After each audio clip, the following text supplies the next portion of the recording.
Good morning friends welcome in my YouTube channel Gupta ji की पाठशाला। Friends आज है 4 जून 2025 और आज के बनने वाले सभी करंट अफेयर्स की यहाँ चर्चा करेंगे।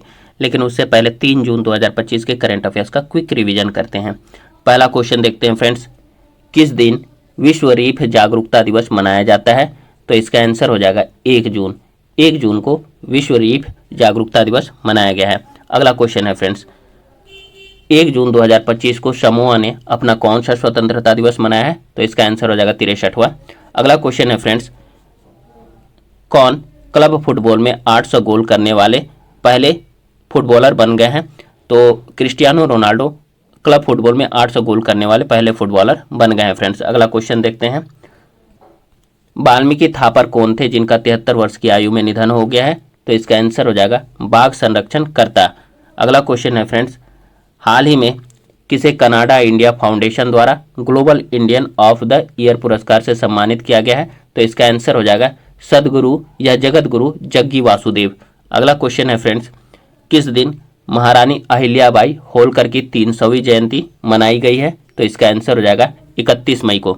अगला क्वेश्चन है फ्रेंड्स, किस राज्य को भारत का दूसरा पूर्ण साक्षर राज्य घोषित किया गया है? तो इसका आंसर हो जाएगा गोवा और पहला पूर्ण साक्षर राज्य था मिजोरम।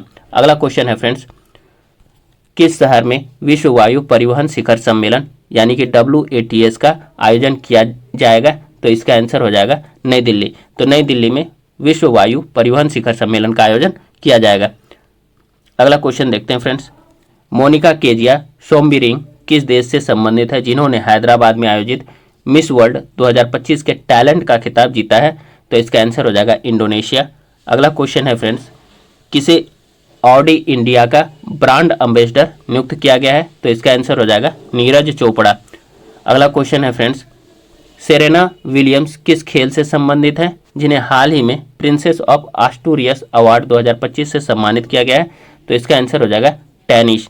अगला क्वेश्चन है फ्रेंड्स, किस देश में एशियाई सुरक्षा सम्मेलन आयोजित किया गया है? इसका आंसर हो जाएगा सिंगापुर। तो सिंगापुर में एशियाई सुरक्षा सम्मेलन का आयोजन किया गया है फ्रेंड्स। अगला क्वेश्चन देखेंगे, विश्व दुग्ध दिवस कब मनाया गया है? तो इसका आंसर हो जाएगा 1 जून। अगला क्वेश्चन है फ्रेंड्स, पुणे में भारत की पहली कृषि हैकाथन का उद्घाटन किसने किया है? तो इसका आंसर हो जाएगा अजित पवार। तो पहली कृषि हैकाथन का उद्घाटन पुणे में अजित पवार जी ने किया है। अगला क्वेश्चन देखते हैं फ्रेंड्स, आर्थिक सहयोग और विकास संगठन यानी कि OECD की मंत्री स्तरीय परिषद की बैठक का आयोजन कहाँ किया गया है? तो इसका आंसर हो जाएगा फ्रांस के पेरिस में जो है आर्थिक सहयोग और विकास संगठन की मंत्री स्तरीय परिषद की बैठक का आयोजन किया गया है फ्रेंड्स। अगला क्वेश्चन देखते हैं, पश्चिम बंगाल में सेंट्रल फॉरेंसिक साइंस लेबोरेटरी यानी CFSL कोलकाता के नए भवन का उद्घाटन किसने किया है? तो इसका आंसर हो जाएगा गृह मंत्री अमित शाह जी ने। अगला क्वेश्चन है फ्रेंड्स, पंडित दीनदयाल उपाध्याय जी के एकात्म मानववाद दर्शन की 60वीं वर्षगांठ पर राष्ट्रीय स्मारक संगोष्ठी का आयोजन कहाँ किया गया है? तो इसका आंसर हो जाएगा नई दिल्ली। अगला क्वेश्चन है फ्रेंड्स, खबरों में रहा पेरिटो मोरेनो ग्लेशियर किस देश में स्थित है? तो इसका आंसर हो जाएगा अर्जेंटीना। तो हाल ही में चर्चा में रहा पेरिटो मोरेनो ग्लेशियर अर्जेंटीना में स्थित है। अगला क्वेश्चन है फ्रेंड्स, किस संगठन ने ध्रुवा नामक डिजिटल नीति शुरू की है? तो इसका आंसर हो जाएगा डाक विभाग। और ध्रुवा का पूरा नाम है digital hub for reference and unique virtual address. अगला क्वेश्चन है फ्रेंड्स, भारतीय पुरातत्व सर्वेक्षण ने तमिलनाडु के किस जिले में एक नवपाषाणकालीन चट्टान की खोज की है? तो इसका आंसर हो जाएगा कन्याकुमारी। तो कन्याकुमारी में ASI ने तमिलनाडु से नवपाषाणकालीन चट्टान की खोज की है। चलिए फ्रेंड्स, आज के करंट अफेयर्स की चर्चा करते हैं फ्रेंड्स। हाल ही में किस दिन अंतर्राष्ट्रीय यौन कर्मी दिवस मनाया गया है? तो इसका आंसर हो जाएगा फ्रेंड्स ऑप्शन डी 2 जून को। तो 2 जून को अंतर्राष्ट्रीय यौन कर्मी दिवस मनाया गया है। डिटेल्स देख लेते हैं फ्रेंड्स। देखिए, अंतर्राष्ट्रीय यौन कर्मी दिवस हर साल 2 जून को मनाया जाता है। 2025 में इसका थीम रखा गया है फ्रेंड, थीम भी है न्याय तक पहुंच यानी एक्सेस टू जस्टिस। चलिए फ्रेंड्स, अब आज के करंट अफेयर्स को देखते हैं। पहला क्वेश्चन, हाल ही में किस दिन अंतर्राष्ट्रीय यौन कर्मी दिवस मनाया गया है? तो इसका आंसर हो जाएगा ऑप्शन डी ऑप्शन डी 2 जून। तो हाल ही में अंतर्राष्ट्रीय यौन कर्मी दिवस 2 जून को मनाया गया है। डिटेल्स देखते हैं फ्रेंड्स। देखिए, अंतर्राष्ट्रीय यौन कर्मी दिवस हर साल 2 जून को मनाया जाता है। 2025 में इसका थीम रखा गया है न्याय तक पहुंच, यानी एक्सेस टू जस्टिस, जैसा कि पिछले साल भी था। यह विषय जो है यौन कर्मियों के अधिकारों और न्याय की मांग के लिए जागरूकता बढ़ाने के लिए मनाया जाता है फ्रेंड्स। यह यौन कर्मियों को सम्मान करता है और उनकी अक्सर शोषित कार्य स्थितियों को मान्यता देता है फ्रेंड्स। अगला क्वेश्चन है, Indira Gandhi and the year that transformed India नामक नई किताब निम्न में से किसके द्वारा लिखी गई है? तो इसका आंसर हो जाएगा friends option D. Option D इसका आंसर हो जाएगा फ्रेंड्स, श्रीनाथ राघवन। तो देखिए, श्रीनाथ राघवन के द्वारा Indira Gandhi and the year that transformed India नामक पुस्तक लिखी गई है। डिटेल्स देख लेते हैं फ्रेंड्स। देखिए, आपातकाल के 50वीं वर्षगांठ के अवसर पर TCS श्रीनिवास राघवन की नई पुस्तक Indira Gandhi and the year that transformed India, इसका हिंदी में हो जाएगा इंदिरा गांधी और भारत को बदलने वाले वर्ष। तो यह जो है भारत के राजनीतिक इतिहास के एक अशांत और निर्णायक दौर पर एक संतुलित और विद्वत्तापूर्ण चिंतन प्रस्तुत करता है फ्रेंड्स। देखिए, 23 मई 2025 को प्रकाशित यह पुस्तक इंदिरा गांधी के कार्यकाल, विशेष रूप से 1975 से 1977 तक के आपातकाल के दौरान कार्यपालिका, विधायिका और न्यायपालिका के बीच जटिल शक्ति गतिशीलता की जांच करती है। अगला क्वेश्चन देखते हैं फ्रेंड्स। कश्मीर में डॉक्टर जितेंद्र सिंह द्वारा लेवेंडर महोत्सव के कौन से संस्करण का उद्घाटन किया गया है? तो इसका आंसर हो जाएगा friends option C. Option C तीसरा। तो हाल ही में डॉक्टर जितेंद्र सिंह के द्वारा लेवेंडर महोत्सव के तीसरे संस्करण का उद्घाटन कश्मीर में किया गया है। डिटेल्स देखते हैं फ्रेंड्स। देखिए, केंद्रीय मंत्री डॉक्टर जितेंद्र सिंह ने जम्मू के भद्रवाह में देश के तीसरे लेवेंडर महोत्सव का उद्घाटन किया है, जहां लेवेंडर की खेती ने पहाड़ी क्षेत्र की अर्थव्यवस्था को बदल दिया है। डोडा जिले में भद्रवाह भारत की बैगनी क्रांति का जन्म स्थान है। मंत्री ने डोडा जिले के भद्रवाह को भारत की बैगनी क्रांति का जन्म स्थान भी बताया है। अब देखिए, एरोमा मिशन या पर्पल रिवॉल्यूशन के तहत केंद्र सरकार की पहल केंद्र शासित प्रदेशों के किसान समुदाय के जीवन को बदलने की दिशा में एक पहल है। बैगनी या लेवेंडर क्रांति 2016 में केंद्रीय विज्ञान और प्रौद्योगिकी मंत्रालय द्वारा वैज्ञानिक और औद्योगिक अनुसंधान परिषद यानी कि CSIR के द्वारा अरोमा मिशन के माध्यम से शुरू की गई थी। अगला क्वेश्चन देखते हैं फ्रेंड्स। ग्लेन मैक्सवेल ने हाल ही में एक दिवसीय क्रिकेट से संन्यास ले लिया है। वे किस टीम से संबंधित हैं? तो इसका आंसर हो जाएगा option B. Option B Australia. तो ग्लेन मैक्सवेल जो हाल ही में एक दिवसीय क्रिकेट से संन्यास ले लिए हैं, वो जो है ऑस्ट्रेलिया से संबंधित हैं। चलिए डिटेल्स देख लेते हैं फ्रेंड्स। देखिए, ऑस्ट्रेलिया के स्टार ऑलराउंडर ग्लेन मैक्सवेल ने वनडे क्रिकेट से संन्यास ले लिया है। उनका वनडे करियर 13 साल का रहा। 36 साल के मैक्सवेल ने 149 वनडे मैचों में ऑस्ट्रेलिया का प्रतिनिधित्व किया, जिसमें उन्होंने 3,990 रन बनाए और 77 विकेट लिए। उनका स्ट्राइक रेट जो है 126.70 का रहा है फ्रेंड्स। यानी चलिए फ्रेंड्स, अगला क्वेश्चन देखते हैं। दक्षिण कोरिया में आयोजित एशियाई एथलेटिक्स 2025 में भारत ने कौन सा स्थान प्राप्त किया है? इसका आंसर हो जाएगा ऑप्शन ए दूसरा। भारत ने दक्षिण कोरिया में आयोजित एशियाई एथलेटिक्स 2025 में दूसरा स्थान प्राप्त किया है। चाइना ने पहला स्थान प्राप्त किया फ्रेंड्स। देखिए, एशियाई एथलेटिक्स चैंपियनशिप का 26वां संस्करण 27 से 31 मई 2025 तक दक्षिण कोरिया के गुमी में आयोजित किया गया। भारतीय एथलीटों ने कुल मिलाकर के 24 पदक जीते हैं, जिसमें 8 स्वर्ण, 10 रजत और 6 कांस्य पदक शामिल हैं। और भारत पदक तालिका में दूसरे स्थान पर रहा है। चीन पदक तालिका में शीर्ष पर रहा है फ्रेंड्स। अब देखिए, इसमें जो है 60 से अधिक भारतीय एथलीटों ने हिस्सा लिया है, ठीक है, क्योंकि उनका लक्ष्य जो है 2 साल पहले बैंकॉक में आयोजित पिछले संस्करण से बेहतर प्रदर्शन करना था। वहीं चाइना जो है फ्रेंड्स 19 स्वर्ण, 9 रजत और 4 कांस्य पदक जीत करके कुल 32 पदक जीत करके शीर्ष स्थान प्राप्त किया है फ्रेंड्स। अगला क्वेश्चन देखते हैं। किसे हाल ही में भारतीय उद्योग परिसंघ यानी CII का अध्यक्ष नियुक्त किया गया है? तो इसका आंसर हो जाएगा option C. Option C Rajiv Memani. तो राजीव मेमानी को भारतीय उद्योग परिसंघ का अध्यक्ष हाल ही में नियुक्त किया गया है। डिटेल्स देखते हैं फ्रेंड्स। EY इंडिया के अध्यक्ष और CEO राजीव मेमानी को साल 2025-26 के लिए भारतीय उद्योग परिसंघ के अध्यक्ष के रूप में नियुक्त किया गया। उन्होंने आईटीसी लिमिटेड के अध्यक्ष और प्रबंध निदेशक संजीव पुरी का स्थान लिया है फ्रेंड्स। देखिए न्यूज एजेंसी है ANI के अनुसार राजीव मेमानी जो है EY ग्लोबल एग्जीक्यूटिव बोर्ड के सदस्य हैं और ग्रोथ मार्केट्स काउंसिल के अध्यक्ष भी हैं फ्रेंड्स। राजीव मेमानी कई दिग्गज भारतीय कंपनियों, निजी इक्विटी फंडों और बहुराष्ट्रीय संगठनों के विश्वसनीय सलाहकार हैं। उन्हें जो है मुख्य रूप से विश्वास निर्माण, विलय और अधिग्रहण प्रौद्योगिकी, स्मार्ट पूंजी अलॉटमेंट रणनीति पर सलाह देने के लिए जाना जाता है फ्रेंड्स। अगला क्वेश्चन, चलिए फ्रेंड्स अगला क्वेश्चन देखते हैं। किस शहर में भारत का पहला आर्टिफिशियल इंटेलिजेंस विशेष आर्थिक क्षेत्र स्थापित किया जाएगा? तो इसका आंसर हो जाएगा ऑप्शन ए नवा रायपुर में। तो नवा रायपुर में भारत का पहला आर्टिफिशियल इंटेलिजेंस विशेष आर्थिक क्षेत्र स्थापित किया जाएगा। डिटेल्स देखते हैं फ्रेंड्स। देखिए भारत छत्तीसगढ़ के नवा रायपुर में अपना पहला आर्टिफिशियल इंटेलिजेंस विशेष आर्थिक क्षेत्र स्थापित करने जा रहा है। इस ऐतिहासिक परियोजना का उद्देश्य भारत को वैश्विक प्रौद्योगिकी केंद्र के रूप में स्थापित करना है। अब देखिए SEZ को Rack Bank data centre private limited द्वारा 1000 करोड़ रुपए के निवेश से विकसित किया जाएगा। इससे देश भर में AI अनुसंधान, विकास और तैनाती को बढ़ावा मिलने की उम्मीद है फ्रेंड्स। अब देखिए इस परियोजना से रोजगार के अवसर पैदा होने की उम्मीद है। कांकेर और सुकमा जैसे दूर दराज के जिलों के युवाओं को विश्व स्तरीय नौकरियों तक पहुंच मिलेगी। इस पहल से बड़े शहरों में पलायन की जरूरत कम हो सकती है। AISEZ को कर छूट और विनियामक छूट का लाभ मिलेगा।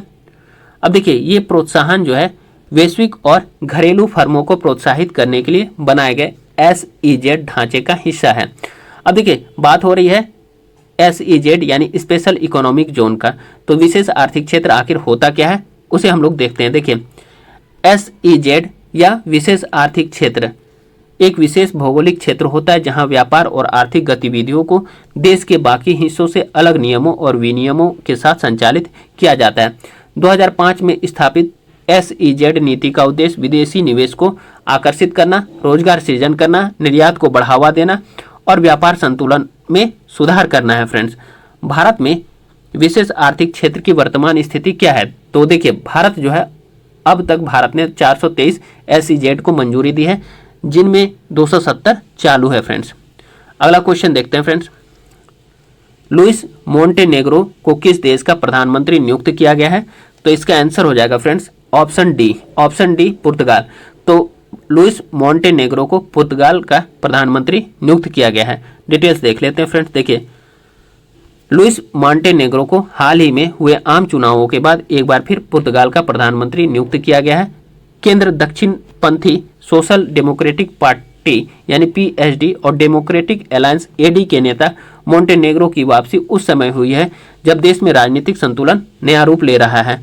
ठीक है, इस बार संसद में दूर दक्षिणपंथी चेगा पार्टी दूसरे सबसे बड़ी ताकत बनकर उभरी है। हालांकि चेगा की मांगों के बावजूद मोंटेनेग्रो ने फिलहाल किसी भी तरह से संवैधानिक सुधार से इनकार किया है फ्रेंड्स। अब देखिए अगला, चलिए फ्रेंड्स अगला क्वेश्चन देखते हैं। नगुगी वा थ्योंगो का 87 वर्ष की आयु में निधन हो गया। वे किस देश के महान लेखक थे? तो इसका आंसर हो जाएगा फ्रेंड्स ऑप्शन बी केनिया। तो नगुगी वा थ्योंगो का जिनका हाल ही में निधन हो गया वो एक केनिया के महान लेखक थे। डिटेल्स देख लेते हैं। देखिए नगुगी वा थ्योंगो एक केनियाई लेखक थे और नगुगी वा थ्योंगो का 87 वर्ष की आयु में निधन हो गया है। नगुगी जो है एक केनियाई लेखक और अकादमिक भी थे फ्रेंड्स, जो मुख्य रूप से गिकुयू में लिखते रहे, जो पहले अंग्रेजी में लिखते थे। उन्हें पूर्वी अफ्रीका का अग्रणी उपन्यासकार माना जाता है। उनके काम में साहित्यिक और सामाजिक आलोचना से लेकर बच्चों के साहित्य और उपन्यास, नाटक, लघु कथाएं और निबंध शामिल हैं फ्रेंड्स। अगला क्वेश्चन देखते हैं फ्रेंड्स। भारत के राष्ट्रपति द्रौपदी मुर्मू द्वारा कितने लोगों को राष्ट्रीय फ्लोरेंस नाइटिंगेल पुरस्कार 2025 से सम्मानित किया गया है? तो इसका आंसर हो जाएगा फ्रेंड्स ऑप्शन बी 15। तो देखिए भारत की राष्ट्रपति द्रौपदी मुर्मू द्वारा 15 लोगों को राष्ट्रीय फ्लोरेंस नाइटिंगेल पुरस्कार 2025 से सम्मानित किया गया है। डिटेल्स देखते हैं फ्रेंड्स। देखिए भारत की राष्ट्रपति श्रीमती द्रौपदी मुर्मू ने राष्ट्रपति भवन में आयोजित एक समारोह में नर्सिंग पेशेवरों को राष्ट्रीय फ्लोरेंस नाइटिंगेल पुरस्कार 2025 से सम्मानित किया। तो देखिए इस वर्ष जो है 15 नर्सिंग पेशेवरों को चुना गया है। इनमें जो है विभिन्न राज्यों एवं केंद्र शासित प्रदेशों से प्रतिनिधित्व रहा है।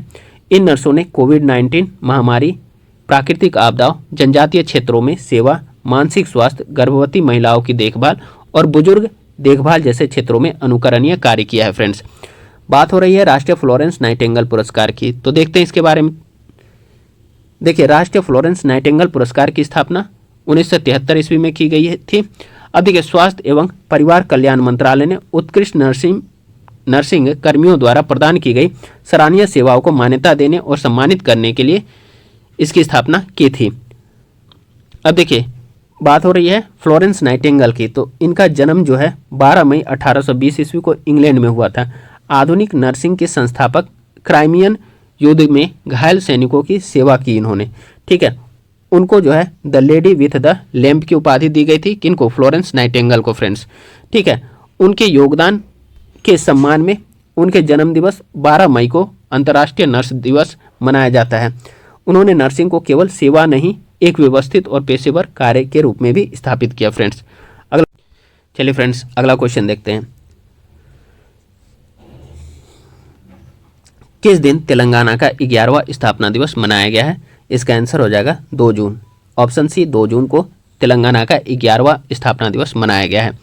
डिटेल्स देख लीजिए फ्रेंड्स। देखिए, तेलंगाना ने 2 जून 2024 को अपना 11वां स्थापना दिवस मनाया है। पृथकता के लिए लंबे आंदोलन के बाद 2014 में राज्य का गठन किया गया था।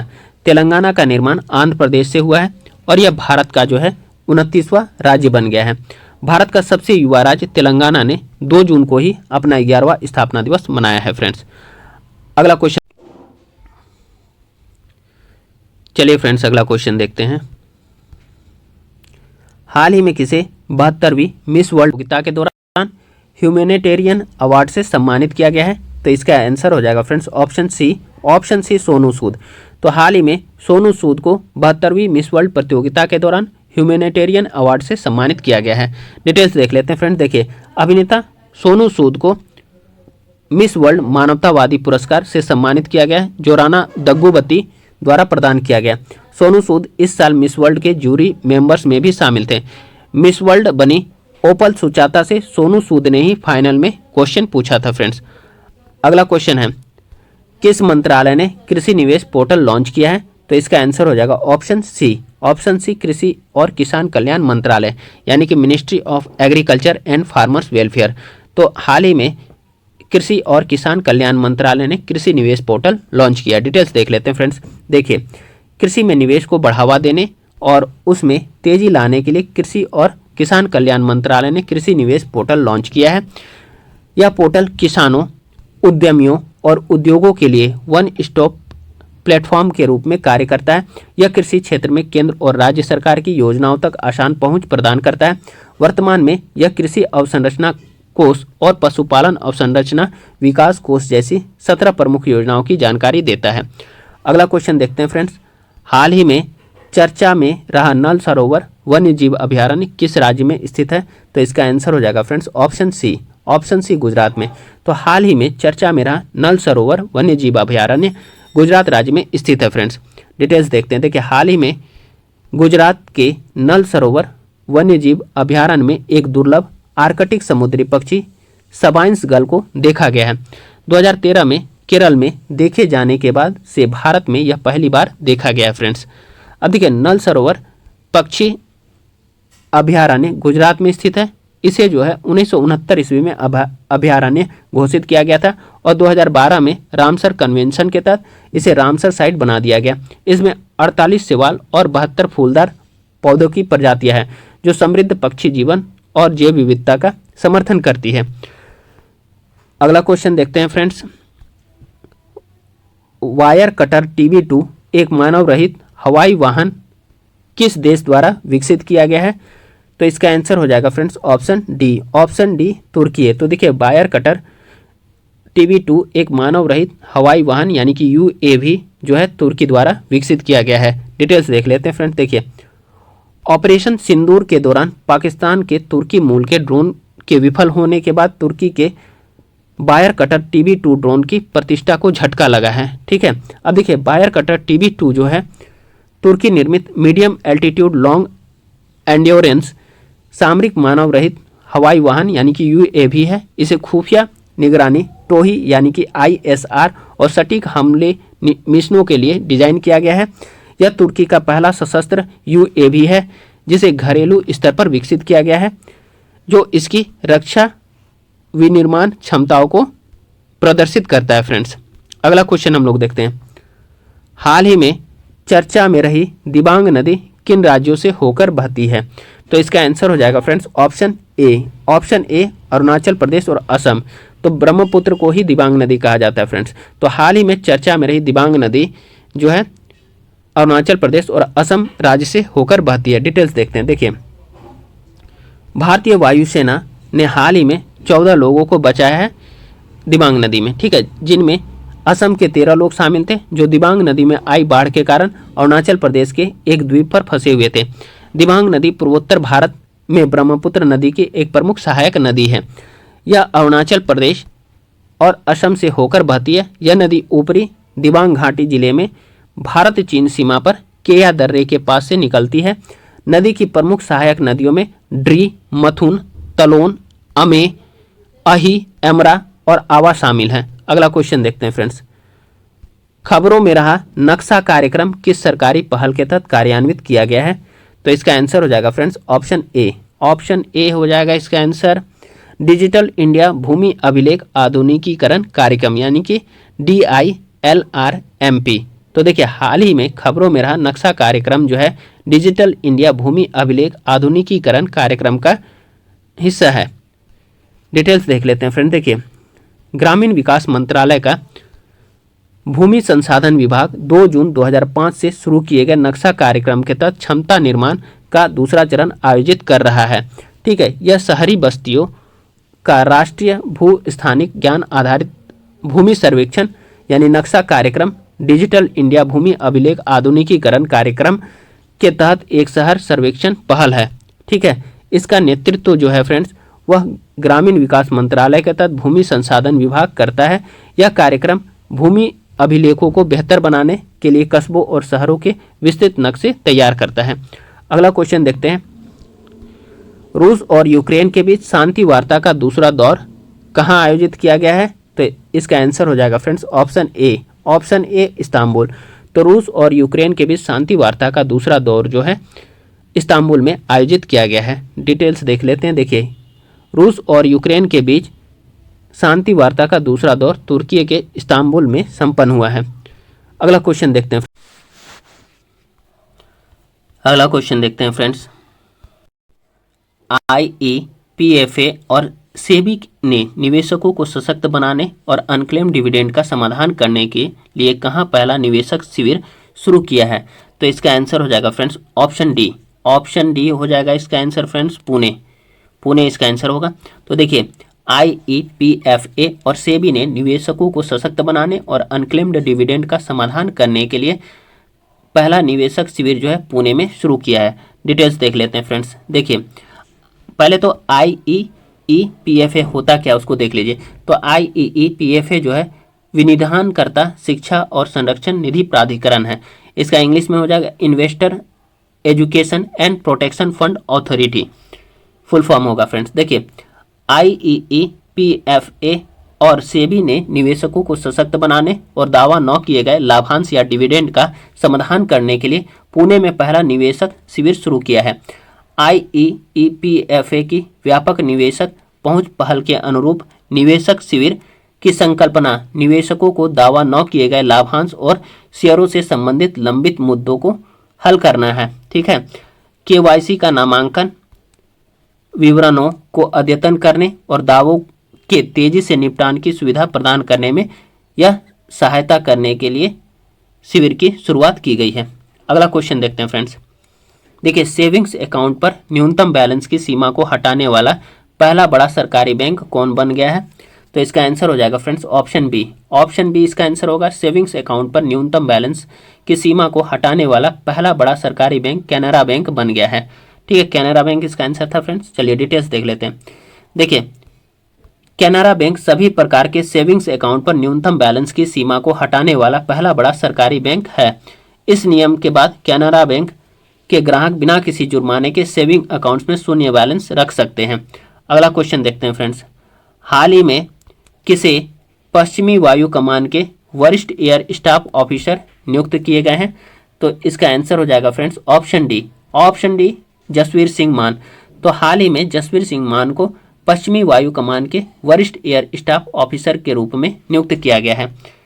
डिटेल्स देख लेते हैं फ्रेंड्स। देखिए, एयर मार्शल हैं जसवीर सिंह मान, उन्हें जो है 1 जून को भारतीय वायुसेना की पश्चिमी वायु कमान के वरिष्ठ एयर स्टाफ ऑफिसर के रूप में नियुक्त किया गया है। 1989 ईस्वी में लड़ाकू पायलट के रूप में कमीशन प्राप्त करने के बाद उन्होंने लड़ाकू स्क्वाड्रनों की कमान संभाली और वायु मुख्यालय में महानिदेशक यानी हथियार प्रणाली सहित प्रमुख पदों पर कार्यरत रहे। फ्रेंड्स, देखिए, किस शहर में दक्षिण एशिया की सबसे बड़ी बैटरी ऊर्जा भंडारण प्रणाली का उद्घाटन किया गया है? तो इसका आंसर हो जाएगा फ्रेंड्स ऑप्शन ए दिल्ली। तो देखिए, हाल ही में दिल्ली में दक्षिण एशिया की सबसे बड़ी बैटरी ऊर्जा भंडारण प्रणाली का उद्घाटन किया गया है। डिटेल्स देख लेते हैं फ्रेंड्स। देखिए, दिल्ली के ऊर्जा मंत्री ने दक्षिण दिल्ली के किलोकरी में 20 मेगावाट बैटरी ऊर्जा भंडारण प्रणाली का उद्घाटन किया है। अब यह दक्षिण एशिया की सबसे बड़ी उपयोगिता स्तरीय प्रणाली है तथा भारत की पहली व्यावसायिक रूप से स्वीकृत ऊर्जा भंडारण प्रणाली है। 40 मेगावाट घंटा प्रणाली ग्रिड स्थिरता को बढ़ाती है, अधिकतम भार तनाव को कम करती है, नवीकरणीय ऊर्जा को एकीकृत करती है तथा बिजली खरीद लागत को अनुकूलित करती है। फ्रेंड्स, इसमें जो है फ्रेंड्स लिथियम आयरन फॉस्फेट और प्रौद्योगिकी का उपयोग किया गया है जो सुरक्षा और तापीय स्थिरता के लिए जानी जाती है तथा यह दिल्ली के विभिन्न मौसम स्थितियों में कुशलतापूर्वक संचालित होती है। फ्रेंड्स, आज का सेशन जो है यही समाप्त होता है। कल पुनः जो है हम नए सेशन के साथ आप लोगों के समक्ष उपस्थित होंगे। फ्रेंड्स, आप लोग गुप्ता जी की पाठशाला यूट्यूब चैनल को सब्सक्राइब कीजिए, अधिक से अधिक लाइक कीजिए, वीडियो को शेयर कीजिए और फ्रेंड्स कमेंट कीजिए। धन्यवाद। Have a great day.